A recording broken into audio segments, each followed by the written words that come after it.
Hey everyone, just wanted to do a quick video on this guy's face and his horrible, chilling mimicry of what we as humans call laughter. But you don't condemn Nazi persecution of the Jews? I think that there was a little bit of persecution and stuff like that, which is bad. We may have to rename this show because you're a little bit more than a far-right Republican. Hey, what can I say? I think you could say, I'm a fascist. Yeah, I am. I don't believe in body shaming. We're not going to body shame, but it's not his body, it's his face. It's the vacuous cult eyes for me, like the ghost of Hitler himself scooped the collagen fibers out of Connor's corneas with like a little swastika ice cream scooper and then replaced all of the cornea stuff with milk of magnesia. And of course there's the barely contained gleeful violence simmering underneath Connor's skin suit. How do you know? Autocrats tend to kill everyone, even their own supporters. Schmidt makes this point very well in his work. It's the friend-enemy distinction, right? Carl liberals, Schmitt, the Nazi theoretician. Yeah, absolutely. I don't care. Are you a fan of the Nazis? I frankly don't care being called a Nazi at all. I didn't say that. I didn't actually say that. I said, are you a fan of the Nazis? Well, they persecuted the church a little bit. I'm not a fan of that. He has the energy of like if a corgi got bit by a clicker from The Last of Us. I fear this man may have become what friend of the channel Elon Musk warned us about, a demon of the mind. Ooh, ah. So these demons of the mind. This clip comes from a deceptively named channel, Jubilee. What's an antonym for Jubilee? Funeral? Okay, this channel should be called Funeral. Funeral is a clickbait enterprise where, supposedly, random Joe Schmoes and Jane Schmaines off the street debate their political opinions with an expert. This one's called like one liberal versus 20 Republicans or something. But Jubilee's channel, like most things on the internet, is a facade. The same handful of dipshits get recycled and become niche micro-celebrities. One guy went viral a couple months ago for being a complete moron when talking on the record to longtime progressive commentator Sam Cedar. I saw that clip and I was like, it's probably insightful and useful actually, to get a look at what real people really think. Maybe this Jubilee thing isn't so bad. And then a few weeks later, I saw a different clip from another funeral video, and it's the same guy. Same deal with this blonde woman in the Mehdi Hassan video. Her name is Sarah, I guess. She's apparently a recurring character in the funeral universe. I felt betrayed when I found this. How can there be recurring characters on this kind of show? Isn't the whole point that these are more or less average Americans? Connor says in the clip that he goes by a pseudonym online. So what's your name? My name is, my name's Connor. It's a pleasure to meet you. Got a little bit of a doubt there. Oh, well, I use a pseudonym online. Fair enough. And the internet found it pretty quickly. And yes, he is a militant anti-Semite. It's his whole personality. This guy clearly has his mind made up, and isn't the whole point of Funeral to change people's minds? Well, no. The point is to make money. That's why it's called Jubilee and not... Okay, Funeral sucks. Lamentation? We're suffering from a shortage of good antonyms to Jubilee, folks. But we were talking about money. Presumably Mehdi Hassan got some money here. Now, I enjoy Mehdi Hassan. Lord knows I love a hard-hitting interview. And his independent journalism outlet, Zateo, is consistently really solid. A lot of good folks doing good work there. So Zateo probably got some money from this Jubilee exposure. And I guess that would be good. But what's not so good is this Nazi-loving guy is also getting money. 36,000 monies, grifting off the back of this embarrassing appearance in a viral video. I wonder if regular cast members get paid up front, like this lady. So I did some digging into Connor. Well, the internet did, and I'm just stealing their research. But this is an exclusive. I don't think anyone else has reported on this yet, but I looked into Connor, and it turns out he's the child of J.D. Vance and that couch he fucked. He gets it honest, folks. He inherited J.D.'s shameless love of fascism and the charisma of a dumpster couch. I don't really care, to be quite frankly. Okay. And quite frankly, the fact is, I think that quite frankly, I think we would deport people. I don't think you're in a position to ask anyone any questions. I quite frankly, I would say quite frankly, honestly, quite frankly, anyone who is in line with Catholic teaching. Because quite frankly, And Connor was fired as a result of sucking this hard in a video. But in Connor's defense, I was pretty surprised he was fired. Baby JD Couch Mom had a reasonable assumption that Trump's victory meant he could be as openly fascist as he wanted with no repercussions. In Trump's America, this man should be promoted. That's one of the reasons Connor's face is haunting my dreams these days. You can see so clearly that he thought he was nailing it. You can see the glee in what we'll charitably call his eyes. He's so excited to finally be racist out loud in public. It's like he waited his whole life to be exactly this sort of guy in this moment. And by golly, Mehdi just gave him this golden opportunity. He's right there. Say something awesome, just like you always dreamed of. I think, quite frankly, these far-right conservatives sitting right around White me. people? Yeah. No, but who picks the autocrat? Frankly, the people. I frankly don't care being called a Nazi. Cats, Are you in favor aristocrats, they didn't care. of killing people who aren't like you? quite frankly, I'm not in. You just seem offended, to be quite frankly. It was so super cool, quite frankly, because the whole And you don't believe in democracy. I don't believe in democracy. I'm going to get in power, and I'm going to frankly punish you when you try to leverage power against me. I wouldn't want to hurt you or anything like that, but quite frankly... Here? I don't debate fascists. Okay. Okay. So do you concede then? I mean, why? Do I concede you're a fascist who won't condemn the Nazis? Yeah. Yes, I concede that. Okay, great. 1, 2, Absolutely. I'm just checking who's clapping, just to get my set of where everyone is on this. Post-nut clarity sets in, as it did for his father way back when, and it turns out all he accomplished was making himself look like a horse's ass in 4K, and allegedly, he got fired. In a world where any future dating prospects are definitely gonna Google you, some part of Connor, I think, realizes here, they're definitely going to find this now because this is one of the most viral shows on the internet, but arguably I'm being slightly mean to Connor. I think we should walk a mile in Connor's skin suit. Look through his glazed over eyes. There you are. You're Connor. You thought you were going to end up feeling big and strong, like the images of Trump. Well, the fake ones that hide how fat he is, or the fake images of Hitler that showed him being strong and not a nasty little gremlin, or the fake pictures of Putin doing that exact same thing. You thought you were going to look like those fake pictures of those real guys, but now look at yourself. You're a no-job loser, literally begging wealthy people for money. If a black person did this, you'd call them a criminal. You start wondering about Trump cutting those unemployment benefits that you weren't worried about when you voted for Trump because you had a job then. And it's not your fault. You couldn't have possibly known that your unhinged antisocial personality would one day get you fired, and thus you might need some government assistance. Okay, I'm going to step back out of that skin suit.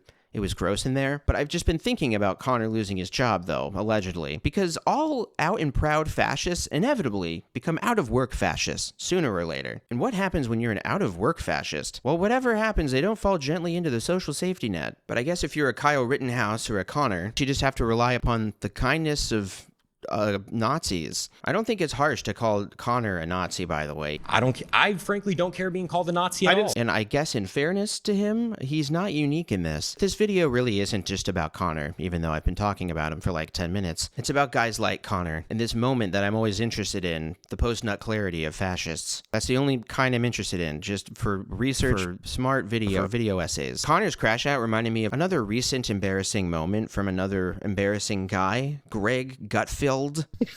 This is why the criticism doesn't matter to us when you call us Nazis. Nazi this, Nazi that. You know, I'm beginning to think they don't like us. You know what? I've said this before. We need to learn from the blacks. The way they were able to remove the power from the N-word by using it. So from now on, it's what up, my Nazi? Hey, what up, my Nazi? Oof. Hey, what's hanging, my Nazi? Hey, what's hanging, my Nazi? Look at that post-nut clarity. Nazi, please. The absolute knowledge that you just said a thing you can't ever unsay. Now, if you're tempted to dismiss this as a joke, you should know that Greg Gutfeld is not a comedian. He just plays one on TV. He was hired to do this Daily Show ripoff thing because he already worked at Fox, and he's loyal to the cause. Maybe that's why this wasn't funny, I guess is what I'm saying. But these crash outs keep happening. Whimpering farts in the dung heap of fascism. It stinks so bad in here all the time now that it's easy to miss all the little farts. All right. Sorry. Okay. I ran out of analogies a while ago. Let's get back to something serious. Piss! The New York Times reports that Musk's drug consumption went well beyond occasional use. He told people he was taking so much ketamine, a powerful anesthetic, that it was affecting his bladder, a known effect of chronic use. I learned that today from the New York Times. Didn't know that. We couldn't talk about fash out crash outs without talking about the pissmaster general himself. Our good friend Elon did that "my heart goes out to you" gesture in a fit of pique. He was radiating after successfully ensuring he'll never be held legally accountable for his many, many crimes. If he loses, man, what? Dude. If he loses, I'm it does seem that way. You can't just be like, yo, I'm like, how long do you think my prison sentence is going to be? Do you think? The biggest blunder of my career is now gone, and I don't have to be confronted by that fact no more. So he did this thing. He did this thing very proudly. And after this, many Connor types were emboldened. They thought that they had been given, well, the high sign. They thought it was safe to just do this shit now. But then... a priest was stripped of his duties after making a controversial salute. And my heart goes out to you. Oopsies.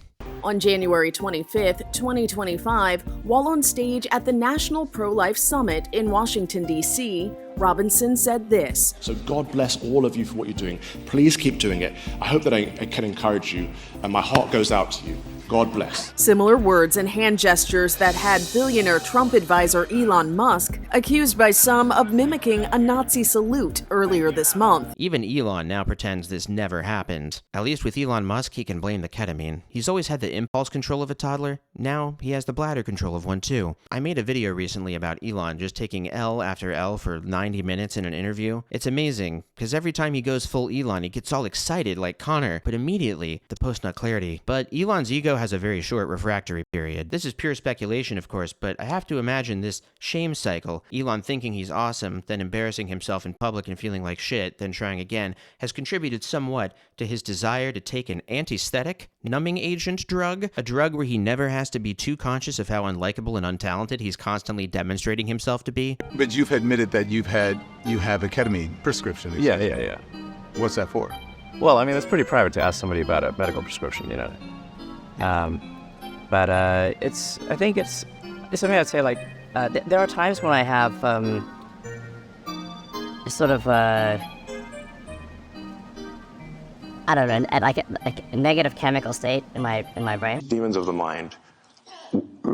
So just remember that if you think this guy looks cool, this is an absentee father who's currently so addicted to drugs that he's probably pissing his pants while saluting Hitler. This guy is pathetic. Get better heroes, you freak. I don't even know who you are, but you're pissing me off. But I think I know why this happens. This elation of embracing fascism followed by the post-nut clarity of all the normal people who think you're crazy. And I think I can explain this very simply. It's so simple, it's a meme. Yeah, I think about this picture all the time. It's great. For cheaters who just listen to the audio, this is the one where a guy sees like his own dumbass face in the reflection of the screen he just turned off. I think about this because it's obviously just this horribly real moment we all experience now. You end like a nice video chat with grandma smiling, and then you see your own weird face like, ugh, is that what I looked like the whole time in front of grandma? Gross. This dissonance between our self-perception and others' perception of us is what causes that feeling that we call cringe. I apparently just mentioned H-Bomber Guy in every video now, and I think he had the best play on this concept in one of his videos, envisioning himself as one of the right-wing reactionaries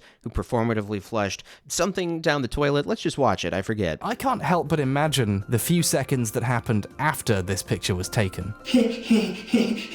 This'll show him. Oh, I have to get the razor out of the toilet now. I have to reach into the toilet with my hands and take it out. I should have thought a bit harder about this, shouldn't I? I think just on a grand scale, a lot of people are doing this toilet thing. I would argue that's what little JD Couchmom encountered here. Connor saw the toilet bowl reflection of despair. People get roped into fascism because of the bloodlust, and it's easy to get focused on that first part, the blood part, but lust is an even more important part to a budding fascist. There has to be a point at which Dad comes home. Dad comes home. And he's pissed. And when Dad gets home, you know what he says? You've been a bad girl. You've been a bad little girl, and you're getting a vigorous spanking right now. You're getting a vigorous spanking because you've been a bad girl. You can see that in the escalating psychosexual obsession that transphobe have with this, demographic of human being they want to wipe off the face of the earth. There is a lust in their hatred. Look at J.K. Rowling's Twitter feed, and you'll see that this billionaire has spent all day, every day, for like the last 8 consecutive years of her life, posting about people's genitals. That is lust. And a lot of other shit we'd need some experts to diagnose, but J.K. Rowling quite literally has a sexual obsession with trans people. She is literally obsessed with sex, and peens and vagines. After her big successful piece of legislation passed, what did J.K. Rowling do? She posted a picture of her smoking a cigar. It's giving post-coital. It was very embarrassing and cringe, obviously, so all these famous hot celebrities were dunking on her on Instagram. But did that stop J.K. Rowling from being transphobic? No. She just got right back on the hate horse, chasing that feeling she assumes she'll one day get when the world finally sees how cool she really really is. It's a delusion, and Connor is emblematic of that delusion. Fascists hype themselves up to go mask off because they're told it'll make them cool and badass and awesome. But without the mask, their ugliness is exposed. Why do the ice guys wear masks, by the way? What they're doing is legal, right? Well, it's because under their masks, all the ice guys look like Papa Connors. They're schlubs. That's not problematic. I'm a schlub too. It takes one to know one. But I've seen what happens to schlubs who go the other way. They become Andrew Tate in his house arrest for sex trafficking era. ICE agents are almost, to a person, the opposite of the alpha male archetype they so desperately want to achieve. I say to a person because there are a lot of women ICE agents too. And when they wear those masks, they get to enter the false reality fascism creates, one in which our enemies are simultaneously pathetic weaklings, but also all-powerful, which is why we have to send them to concentration camps. This is all very frustrating and disturbing for the rest of us because normal people know that fascists are LARPing, they're play acting in a nationwide fantasy in this ridiculous world where concentration camps are good and funny and for memes, alligators, ha ha ha, and where climate change isn't real, but also Jews have secret weapons that control the weather, and Trump will save us from all these elite pedophiles, and any day now, it'll make complete sense that this guy's best friend was an elite pedophile. What's happening in Gaza is not a genocide, and also, yes it is, and it's fine. Honestly, I'm pro-genocide. It sounds really shitty, but I think that Israel should just drop its fucking borders about where it is now, and basically Palestinians can go live in another place. That's really shitty, but that's about where I'm at. Oh wait, that was just a sensible liberal centrist. How could that guy be a fascist or a pedophile? That clip must have been slipped in by mistake. I'm sorry. Well, these are all just people who have proudly exited our shared reality, where people have to deal with pesky things like kindness and sharing and community and consequences. But the problem for these fascists, and I guess the hope for us anti-fascists, is that reality doesn't care about their fantasies. Facts don't care about their feelings. This guy thought he was awesome, but it turned out he fucking sucked. And for a minute, he had to just sit there in his own poopy diaper. And now, I guess now he's just collecting money from even more gullible rubes. But most people in this country don't know they've been tricked. And there's another word for tricked. I think it's a mean word, so I avoid it on this channel. But the president loves it. Suckers. Multiple media outlets tonight reporting that President Donald Trump made disparaging comments about America's fallen troops, including calling U.S. Marines killed in World War I, quote, losers and suckers. Fascists are suckers and losers. You become a fascist by believing a stupid lie, like, say, a certain type of human is poisoning the blood of our country. Well, that's stupid. That's not how humans or blood or poison works. And believing that crap makes you a sucker. It makes you gullible to fall for all kinds of ridiculous things. It's interesting that Trump latches on to the word sucker. We'll be talking more in future videos about the language that oligarchs use, the language of winners and losers and suckers. But as it happens, there's this post-World War II propaganda film that America made called Don't Be a Sucker. And the thing they don't want you to be suckered into is fascism. Hard to believe, but we actually fought against the Nazis once. I happen to know the facts. Now, friends, I'm just an average American, but I'm an American, and some of the things I see in this country of ours make my blood boil. In this video, there's this right-wing reactionary guy in the town square trying to rile people up into a frenzy. I see Negroes holding jobs that belong to me and you. Now I ask you, if we allow this thing to go on, what's going to become of us real Americans? And this one guy is a little interested in the speech. Do you believe in that kind of talk? That all makes pretty good sense to me. Without Negroes, without alien foreigners, without Catholics, without Freemasons. You know these people. What's wrong with the Masons? I'm a Mason. I know, conspiracy people, stay with me. Don't get distracted. Hey, that fella's talking about me. And that makes a difference, doesn't it? So I don't really know what the point of that was, other than Americans used to talk openly about fascists as suckers. It's not a question whether we tolerate minorities. America is minorities. And that means you and me. So let's not be suckers.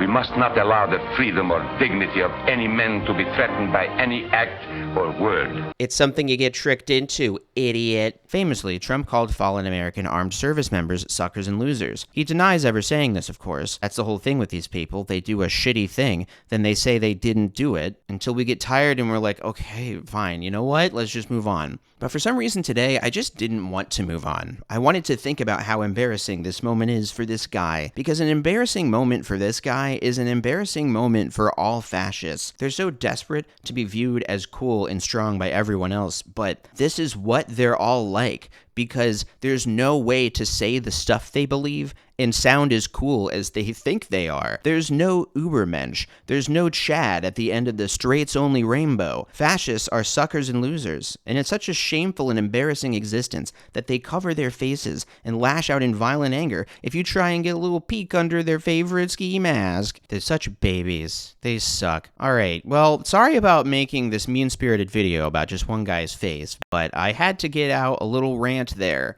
I'll get back to my regularly scheduled programming. Thank you, and it's their fault, my patrons and YouTube subscribers who enable this, what you're seeing here. I do like to remind everyone that comedy is legal again, and so everything I'm saying here is a total joke. I don't mean any of it. I'm playing a character, and all of this it was satire. You just didn't quite understand it. So I'm not legally liable for any of this. Comedy is legal again, and free speech was always legal, First Amendment and such.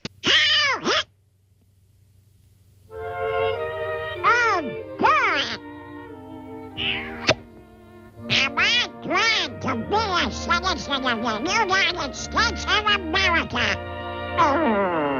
Not to love the poor is a great disgrace. So be hail, hail, right in the poorest face.